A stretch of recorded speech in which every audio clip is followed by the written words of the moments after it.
Hey guys, welcome back to the channel. It's your host Babyboy. Today we're going to be talking about Abzu, a game I played about a fortnight ago, and I've got some thoughts about the whole experience. First off, I was pretty disappointed because it wasn't as good as I thought it would be.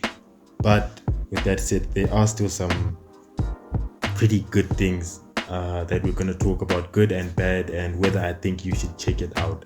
So for me, the best thing about the whole experience was no doubt the music. If you're one of those people who, after watching a movie or consuming an entertainment medium, you look for the soundtrack, I do think you have a blast playing through this.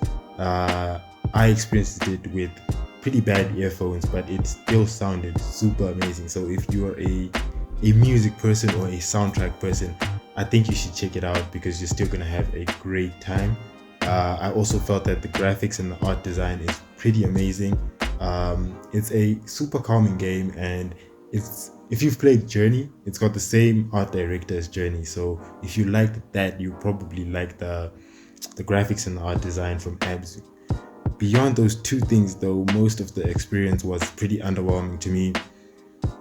For one, it's too abstract. If you ask me, I think for 2/3 of the game you're not exactly sure what you're doing or why you're doing anything that you're doing. So yeah, it's too abstract. A lot of it is unclear, and the inverted controls also made it a bit difficult for me to actually move around, and movement is super important in the game. So having inverted controls on made the experience a bit what's the opposite, unideal, I'm not sure, man. But yeah, it wasn't a great experience with the controls. I think if you're going to be playing it, you have to choose your control setup as soon as you start it up, because I tried to get used to the inverted controls first.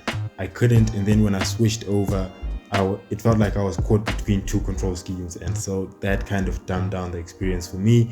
And then lastly, I think the worst thing for me was I approached it thinking it would be as good as Journey, which is a bit unfair because probably should have looked at it on its own merits, and I didn't do that, so it's a bit unfair on the game. But yeah, if you do approach it thinking it's going to be as great as Journey, you won't have as much fun as you should have playing this.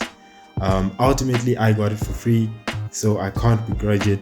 But if you're looking to pay the full retail price, I would advise against it. I would advise you wait for a sale, and a sale, or if it goes entirely free, and then you can enjoy it. It's only a 2-hour experience.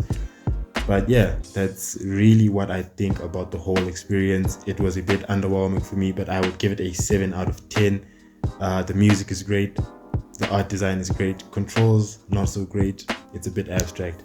That's what I have to say about the game.